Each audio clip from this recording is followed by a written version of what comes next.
Good afternoon, everyone, and happy Sunday fun day. It's almost good evening. Good grief. July 24th, 2022. Um, and in my walk with faith, may you be given more and more of God's kindness, peace, and love. Jude 1, verse 2. That's so true and so wonderful. I'm having a lot of issues. I'm having issues with chest pain, edema, and some other stuff. So I just want to do a quick plug for anybody that's ever in a situation where you're constantly down. You need stuff like this. It's like the beanbag stuff or with the corn. You need lots of these so you can pack it around you and mold it the exact way you need it, because I make my little nook and it changes every day based on how I'm feeling to make myself comfortable, kind of like having a nurse. Well, here's your nurse. I mean, I'm not kidding you. It's like, oh, I need another one over there or behind my neck or whatever. The crazy part is, I bought this for our trip to Hawaii years ago, and I have used it a freaking ton. You ever buy something in an airport and it was like an impulse purchase, and then you just you just never used it again? Well, I'm going to tell you right now that I am so grateful. I just found it, this one, and I've got several of them. Because I've got another one squished in here somewhere.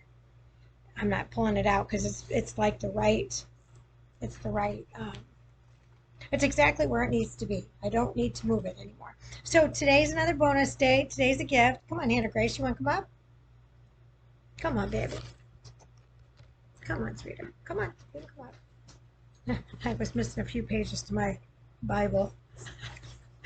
I'll have to slide them in and put them where they belong. It's my new office, so I'm like, well, if anybody visited my office in Elkhart, they knew what it looked like. I always had it cleaned up. That was my goal. I couldn't go on my little excursion of a vacation prior to tax season starting unless I cleaned up my beloved office.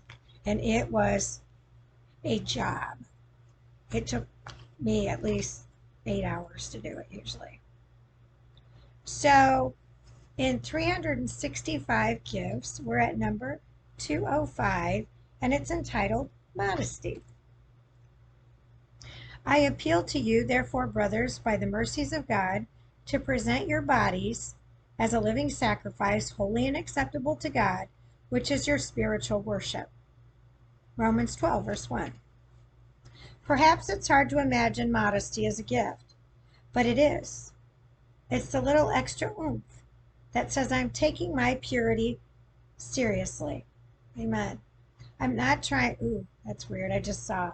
Every once in a while, I'll get a catch of my coloring and it changed. That's the third time I've seen it change. And it's always like it catches my eye like, oh, wow. I'm taking my purity seriously. I'm not trying to draw attention to myself. Rather, I'm trying to draw attention to Christ. A woman can be modest in dress, modest in speech, and modest in action. God longs for us to be all three. Sure, it's fun to dress in trendy clothes, but you know when these clothes cross a line, when they're no longer cute but too sexy.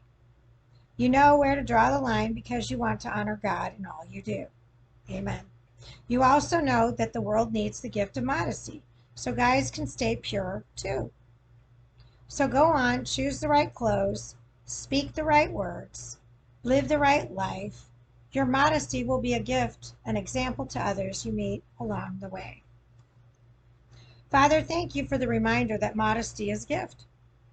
I want to be known as a woman who's modest in clothing, speech, and living. May I set an example for those who follow the Lord. Amen. Well, I hope you enjoyed that. Stay tuned. I've got more coming up, and I got Hannah Grace over here, so I'm going to see if I can pull her up here closer to me. So, anyway, love to all bunches and bunches. Bye.